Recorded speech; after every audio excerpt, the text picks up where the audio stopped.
The parents and widower of a South Carolina newlywed who died during an American Airlines flight are suing the carrier, alleging wrongful death. Brittany Oswell, 25, of Lexington, SC, suffered a pulmonary embolism and cardiac arrest during a flight in April 2016 from Hawaii to South Carolina, with a connection in Dallas, according to the case filed in U.S.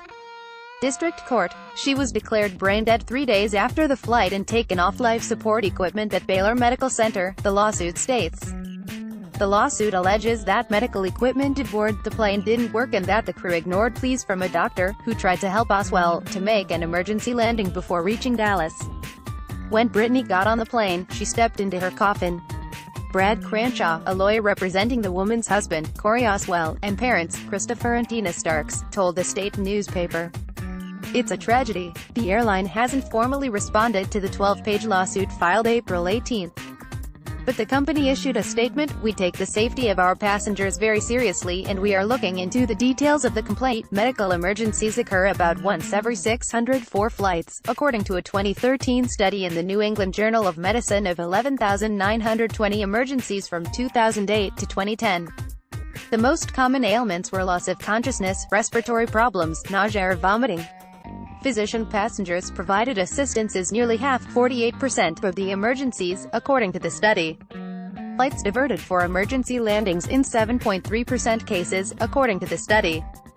Few in-flight medical emergencies resulted in diversion of aircraft or death. 1/4 of passengers who had an in-flight medical emergency underwent additional evaluation in a hospital, the study said. The Federal Aviation Administration requires airliners to carry equipment including an automated defibrillator to shock a person's heart back and irregular rhythm, CPR masks to assist breathing, and an IV set to administer medicine. The emergency medical kit should also contain aspirin, dextrose for diabetics, epinephrine for allergic reactions, and nitroglycerin for heart problems. Flight attendants are trained in CPR. Congress approved legislation in 1998 to protect Good Samaritans aboard flights from lawsuits if they help an ill passenger. But the lawsuit for Oswell alleges a series of problems aboard the American Airlines flight. About 3 hours after departing Honolulu, Oswell became dizzy and disoriented. Her husband paged flight attendants, who saw her slurring her speech before she fainted. A doctor on board examined Oswell and she regained consciousness. The doctor initially thought she had a panic attack and didn't administer oxygen. A couple of hours later, Oswell went to lavatory, where she collapsed, vomited and defecated on herself. The doctor was summoned again and he allegedly urged the crew to land at the nearest airports such as Albuquerque for medical care, according to the lawsuit. Flight attendants brought Oswell to the galley, where she received oxygen.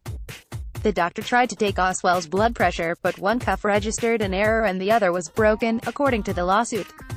Later, Oswell's pulse stopped and the doctor and flight attendants tried to apply the defibrillator. But no shock was administered despite 3 attempts, according to the lawsuit.